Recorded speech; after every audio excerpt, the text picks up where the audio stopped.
అన్న ఈరోజు జగన్మోహన్ రెడ్డి గారు ఎన్నికలకు ముందు 125 అడుగుల అంబేద్కర్ విగ్రహాన్ని అత్యంత అట్టహాసంగా విడుదల చేశారు. ఆయన చేతుల మీదుగా ఆవిష్కరించారు. ఆ సందర్భంగా ఆయన కొన్ని ఘాటైన వ్యాఖ్యలు చేశారు. అంటరానితనం, పెత్తందారీ వ్యవస్థ గురించి ఆయన మాట్లాడిన విధానం తెలుగుదేశం జనసేనలో అది చాలా ఎక్కువగా ఉందని చెప్పి ఆయన చేసిన వ్యాఖ్యలు. ఒక జన సైనికుడిగా మీరు దాన్ని ఎట్లా ఖండిస్తారు?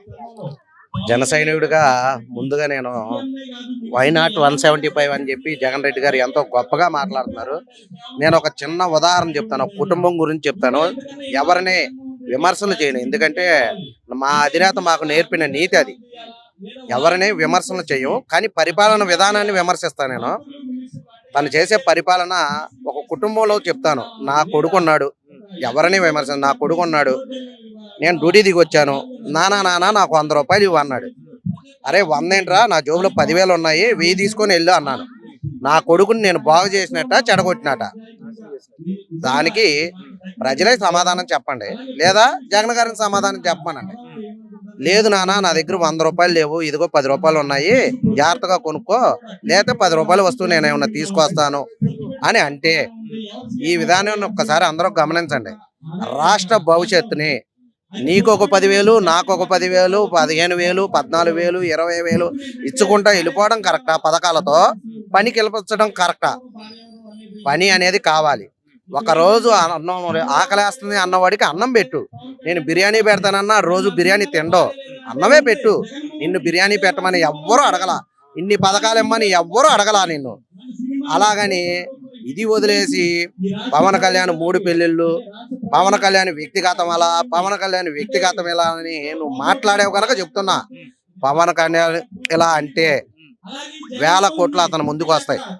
వదిలేసి వడ్లపాకలో నివాసం చేస్తూ 10 మందితో మాటలు పడుతూ పదవుల కోసమే పోరాడితే ఎవరి దగ్గరికి వెళ్ళవసల్లా, వెళ్ళి కేంద్రం దగ్గరే కూర్చుంటే ఆయనకి ఏనాడో పదవి ఇచ్చేది. ఇది జనసేన ట్రెండ్. అలా చేసే వ్యక్తి కాదు, అలా చేయడు, చెయ్యపోడు కూడా జనసేన నాయకుడు. ఇక అంబేద్కర్ విగ్రహానికి వద్దాం. నేను విజయవాడ వాసవిని, అతను ఎప్పుడు కట్టాడో ఎప్పుడు మాట్లాడాడో కూడా ఇదంతా చూడలేని విధానాన్ని నేను మాట్లాడకూడదు.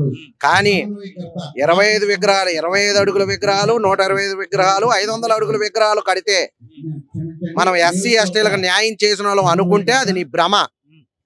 అలా అనుకున్న వ్యక్తివి కారులో ఒక చంపి తీసుకొచ్చిన వ్యక్తిని ఊరేగింపుగా తీసుకొస్తున్నప్పుడు ఏమైపోయావు?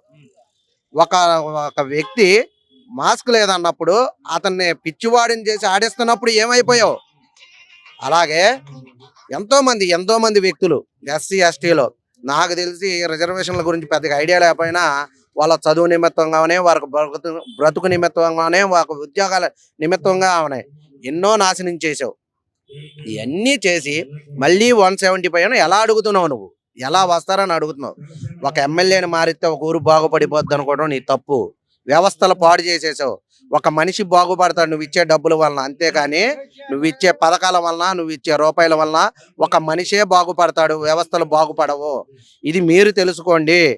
ఎలాగైతే మీరు అందరినీ అభిమానించారో, మరి అభిమానించిన మీ బాణమే మీకు ఎదురవుతుంది అంటే మీరు సాటి మానవుల్ని బెదిరించడం తప్ప మీరు ఏమి చేయగలరో? మీ పరిపాలన మాకు వద్దు, మాకు పరిపాలన కావాలి. మాకు చంద్రబాబు అవుతాడా, పవన్ కళ్యాణ్ అవుతాడా అనేది పక్కన పెడితే మీ పరిపాలన అనేది మాకు వద్దు, జీరో. నేను సాటి ఆటో డ్రైవర్గా ఒకప్పుడు నా ఆటో వాల్యూ చంద్రబాబు గారి పరిపాలన అన్నాను అనుకో, ఆయన మీద ఇష్టంతో మాట్లాడానంటో. జగన్ మన పవన్ కళ్యాణ్ గారి అభిమానిగా మాట్లాడానుకో, ఆయన మీద ఇష్టంతో మాట్లాడానంటో. కాదు, పోయిన 5 సంవత్సరాల గురించి చెప్తున్నా.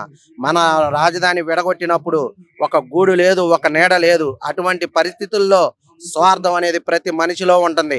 నీ తల్లిలో ఉంటుంది, నీ భార్యలో ఉంటుంది, నీ చెల్లిలో ఉంటుంది, నీలో ఉంటుంది. అయినా సరే అతను బస్సులో ఉండి ఒక రాజధాని నిర్మించి తాత్కాలికమైన భవనాలు కట్టి ముందుకు నడిపిస్తేనే నువ్వు ఈ రోజుకు ఒక బిల్డింగ్ కట్టలేకుండా అక్కడ ఒక 3 ముక్కలాట, ఎక్కడ ఒక రాజధాని అన్నావు. ప్రజావేదికని కూల్చుతుంటూనే నీ పతనం మొదలైంది. వడ్లపాక వాడవయ్యా నువ్వు. ఆ నాశనం చేశాడు, ఈ నాశనం చేశాడు, చంద్రబాబు చేశాడు అన్నప్పుడు 9 కోట్ల ప్రజాధనాన్ని నువ్వెలా నాశనం చేసావు? నీ కార్లు షెడ్ కింద అయినా వాడుకో, ప్రజాభవనం కింద కార్లు షెడ్ కనైనా వాడుకోవాల్సింది. ఇవాళ దాన్ని కూల్చేసి 9 కోట్లు నువ్వు నష్టపెడుతుంటేనే నీ పతనం మొదలైంది, మొదటి వ్యక్తిగా నీకు. అలాగని నిన్ను విమర్శించట్లా, నీ పరిపాలన విమర్శిస్తున్నా. నీ వ్యక్తిగత విమర్శన నాకొద్దు.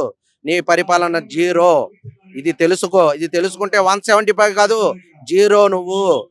అంతేగాని అలాగే ఈ రోజు రాష్ట్రంలో ఎవరైనా తప్పు చేస్తే కోర్టుకి గనక రాకపోతే కోర్టులు వెంటనే అరెస్ట్ చేయమని వెంటనే హుకుం జారీ చేసిన పరిస్థితి. కానీ ఈరోజు జగన్మోహన్ రెడ్డి మనం చూస్తున్న గత 5 ఏళ్ల నుంచి ఒక్కసారి కూడా కోర్టుకి వెళ్ళా బెయిల్ మీద ఉన్న వ్యక్తి.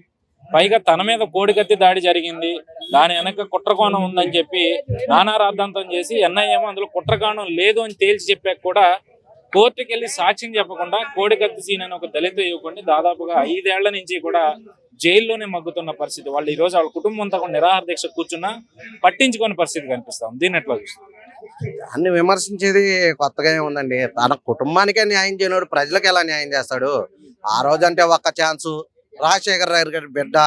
నా ఫస్ట్ 18 సంవత్సరాల వయసు అప్పుడు నేను వేసింది ఫస్ట్ ఓటు రాజశేఖర రెడ్డి గారికి. నా తల్లికి 50,000 ఆపరేషన్ జరిగింది. ఆయన దేవుడే, నేను కాదన్నాను. అతని పరిపాలన చూశాను, చంద్రబాబు పరిపాలన చూశాను, కిరణ్ కుమార్ రెడ్డి గారి పరిపాలన చూశాను, నేను అందరితో చూశాను. టెక్నాలజీ పరంగా, ఇండస్ట్రీ పరంగా, డెవలప్మెంట్ పరంగా దట్ ఈస్ చంద్రబాబు. రైతులకు కానీ, పేద ప్రజలకు కానీ, ఎవరూ లేని అనాథలకు కానీ రాజశేఖర రెడ్డి గారి దేవుడు. కానీ నువ్వెలా అయ్యావు? అందరి పాలిట దెయ్యం అయిపోయావు. అందరి పాలిట ఒక భవన నిర్మాణ కార్మికుడు కానీ ఎవరికైనా సరే నువ్వు తప్పు చేసి దాక్కోటాకే కదా ఈ పదవులన్నీ మీకు. ఇంకా ఈ అధికారంగా నడవటాకే కదా మీకు ఈ పదవులు. నేను సీఎంను అయితే ఇవన్నీ అడ్డు తొలుగుతాయి అనుకున్నావు. కానీ కోర్టులో ఉన్న బలాలు ఎవరిని మాయ చేయలేవు. కోర్టులో ఉన్న సాక్ష్యాలు ఎవరిని మాయ చెయ్యవు. నువ్వు పదవిలో ఉండి మాయం చేస్తావని అవి రద్దు చేయట్లేదు. నువ్వు వాయిదాలకు వెళ్ళాలి. సీఎం కదా, వాయిదాలకు వెళ్ళకపోతే నీ సాగుబడి అవుద్ది. నేను కేవలం 5,000 లోన్ తీసుకుంటేనే నాకు పిట్టి కేసు నోటీసులు వస్తున్నాయి ఫోన్లో.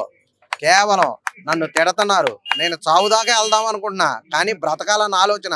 ఎవరో ఒకరు వచ్చి దారి చూపించకపోతారా మాకు? ఎవరో ఒకరు న్యాయం చేయకపోతారా? ఆ న్యాయమే మేము ఎదుర్కొనే జనసేన నుంచి అవుతుంది. ఆ న్యాయమే అవుతుంది ఆ జనసేన నుంచి అందరి పాలిట. ఇదేందో తెలుసుకోవాలి. జగన్ గారు ఎంతో మందిని ఎన్నో కేసులు పెట్టి మాట్లాడే వాళ్ళని ముందుకు తోసేస్తున్నారు, పక్కకు తోసేస్తున్నారు. ఇవాళ రోడ్లు ఎలా ఉన్నాయంటే, నిన్నే నేను వెళ్ళొచ్చాను. ముదినేపల్లి, కైకులూరు, గుడివాడ, సింగరాయపాలెం. నా వెన్నుముక నొప్పి, నా మాచేయి నొప్పి. ఆ రోడ్లు చూస్తే నా బండి వచ్చినాక వెల్లింగులు పెట్టించుకోవడమే. మరి రొమ్ము ఇర్చుకునే మాట్లాడే మంత్రులు కానీ, ఏంటి పెద్ద పెద్ద కారుల్లో తిరిగే మంత్రులు కానీ ఒక్కసారి గమనించండి. మీరు తిరుగుతున్నారు అదే రోడ్లో. ఈ దారి లేకపోతే ఆ దారి, ఆ దారి లేకపోతే ఏ దారి అన్నట్టుగా నడవబాకండి. దారి వేయండి. మీతో పాటు మేము నడుస్తాం. మా నాయకుడు దారి వేసాడని మీతోనే నడుస్తాం. అది మీరైనా సరే, వైఎస్ఆర్సీపీ అయినా సరే మీతోనే నడుస్తాం. మిమ్మల్ని నమ్ముకున్న వాళ్ళమే మేము. మీరు పెద్దలు, మీ వెనకాల నడవాలనే మేము కోరుకున్నాం. అంతేగాని మీరు రాజకీయ నాయకులు అయితే మీకు వచ్చే కొమ్ములేంటి, మీకు వచ్చే ఇదేంటి? మీరు పెద్దలు, అనుభవజ్ఞులని మీ వెనకాల మేము నడుస్తున్నాం. అదే చేయండి సక్రమంగా. ఉంటా. జై హింద్, జై జనసేన. దారి వేయండి. మీతో పాటు మేము నడుస్తాం. మా నాయకుడు దారి వేసాడని మీతోనే నడుస్తాం. అది మీరైనా సరే, వైఎస్ఆర్సీపీ అయినా సరే మీతోనే నడుస్తాం. మిమ్మల్ని నమ్ముకున్న వాళ్ళమే మేము. మీరు పెద్దలు, మీ వెనకాల నడవాలనే మేము కోరుకున్నాం. అంతేగాని మీరు రాజకీయ నాయకులు అయితే మీకు వచ్చే కొమ్ములేంటి, మీకు వచ్చే ఇదేంటి? మీరు పెద్దలు, అనుభవజ్ఞులని మీ వెనకాల మేము నడుస్తున్నాం. అదే చేయండి సక్రమంగా. ఉంటా. జై హింద్, జై జనసేన.